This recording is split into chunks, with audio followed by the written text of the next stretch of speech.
Are you ready to create a life you crave? Let's spin that doom loop of negativity into an upward success cycle and start living lucky.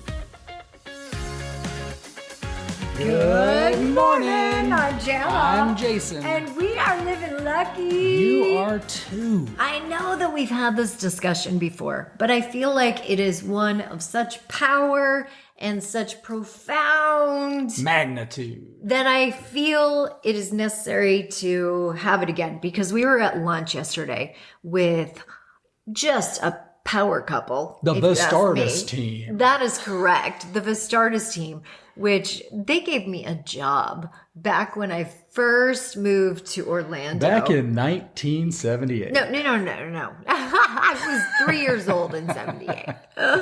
It was when Child labor. I had just finished my Disney internship. I was still wet behind the ears in Orlando. And I was looking for a job in radio or in TV. I had dreams. I did. I had dreams. And so I was looking for a job. I'm going to be a star, Daddy. Yes. That's You are exactly a star. what I was thinking. I'm going to be a star.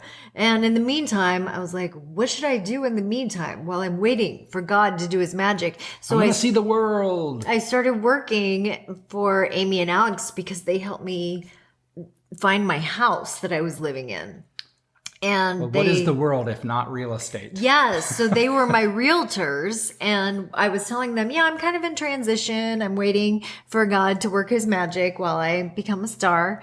And they were like, well, we need some help in the real estate office. Do you want to come and do birthday cards for us, for our clients? And if there's one thing I know about you is you love to celebrate. And celebrate people. And I love cards. So I'm That's like, right. yeah, I do. I'll come and do birthday cards. So we went and had lunch with them yesterday. That was a long story. I'm so sorry about that. It's all right. And while we were at lunch, That story was a gift. That That story was a gift. Because I just about stopped and Don't stop. deleted That it. story was a gift. Okay. Well, that's what we're talking about today, is sometimes the gifts are hidden. Yes. And sometimes we need to open up ourselves to receiving the gifts. And also we need to be available to give the gift. So what is it that we're really talking about today? Well, there's two things. One is giving is a gift that we give ourselves, right? And then what I found for myself is sometimes we're both givers. And it's hard for us to sometimes receive. So there's an exchange of energy Yes. in giving and receiving. And we often sometimes talk about karma. So what we put out in the world always comes back to us. So for example, our friends, Amy and Alex, who were my realtors when I moved to Orlando, and they helped me find my first house. And I was so grateful to them because they literally took time. They were trustworthy. They drove me around. I mean, Alex literally got in my car and we went to several different houses. And I mean, for a young girl who had never bought a house before, he could have easily led me astray, but he let you be Goldilocks in Orlando.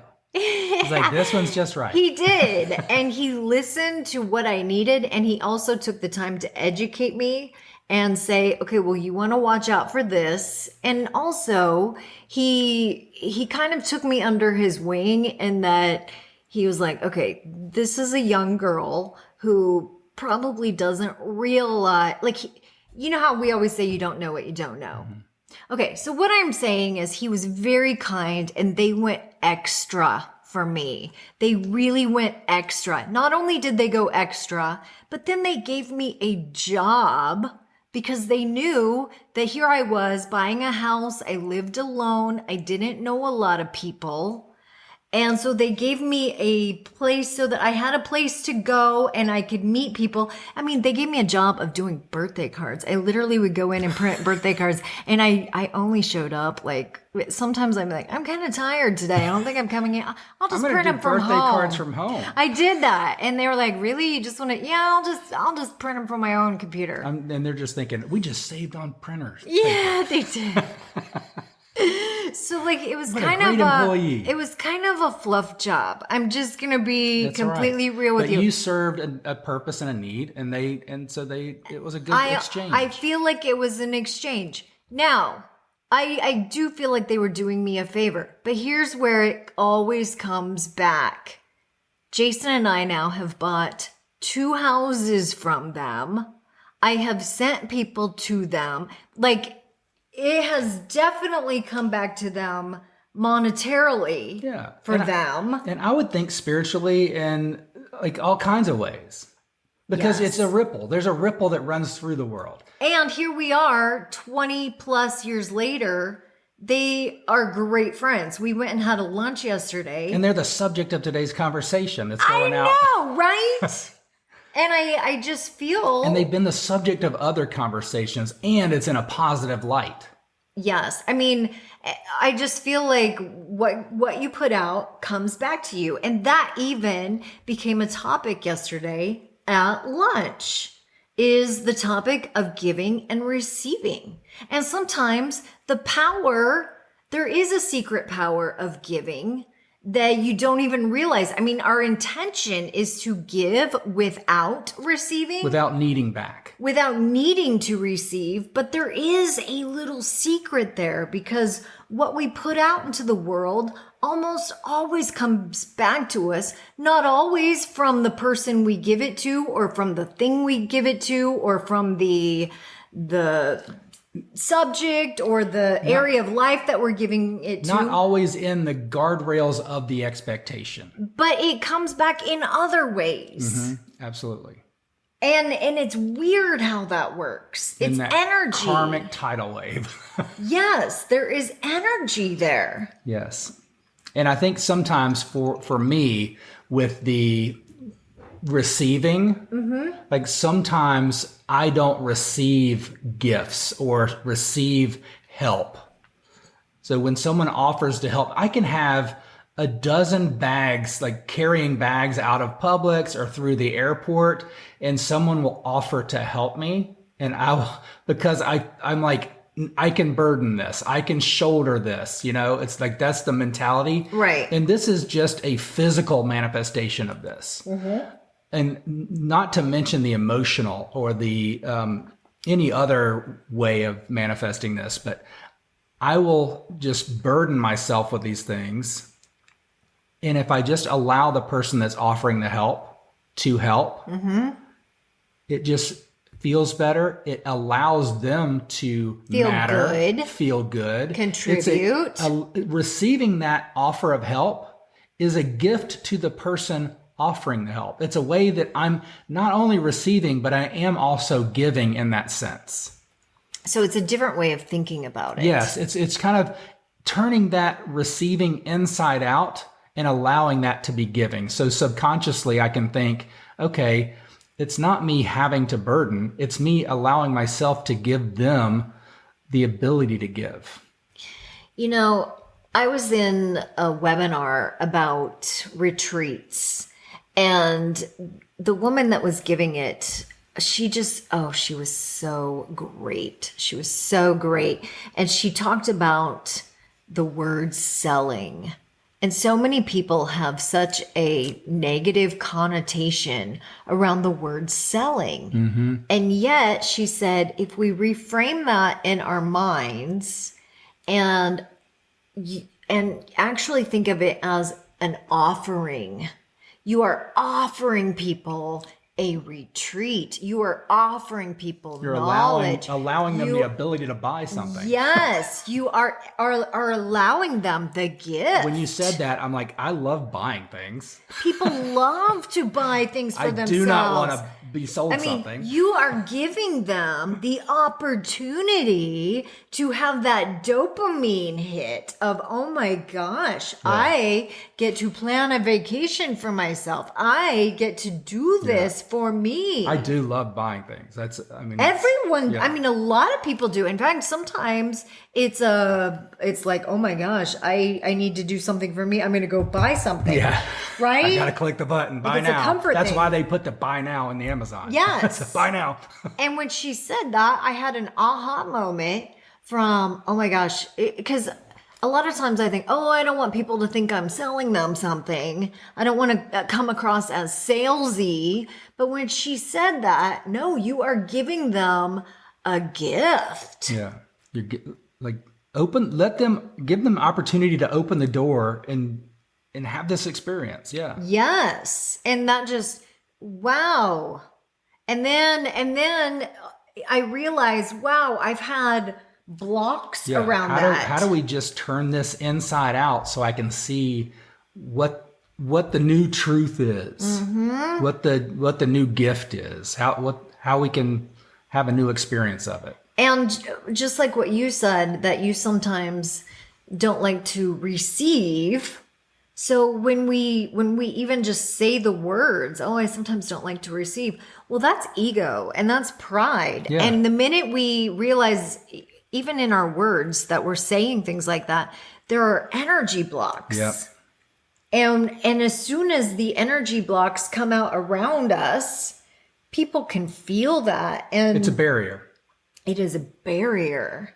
And we are actually blocking abundance and prosperity Connection. and connection.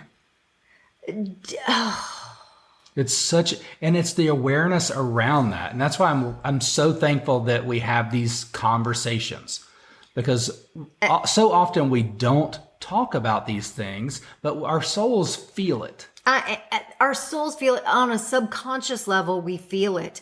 Now, for those of you that are listening to this thinking, what are Jana and Jason even What talking the hell's about happening? right This now? is my first time here and I don't know what's happening. Because we're talking about the intangible things. So in what form do these things come into fruition? Well, they come into fruition in the forms of limiting thinking, limiting feelings, limiting beliefs. I mean, we all have limiting beliefs. So yesterday at lunch, a few of the examples that came up were around money. You know, here's an example. I know that when I was younger, growing up, my mom was a shopper. My mom loved to spend money. However, my dad loved to save money. So sometimes we would go on these extravagant shopping trips. My mom, my sister, and I, we would go shopping and we would spend a lot of money. And then we would come home, hide them in the trunk of the car, and then they would go straight to the basement. And all these terms are relative.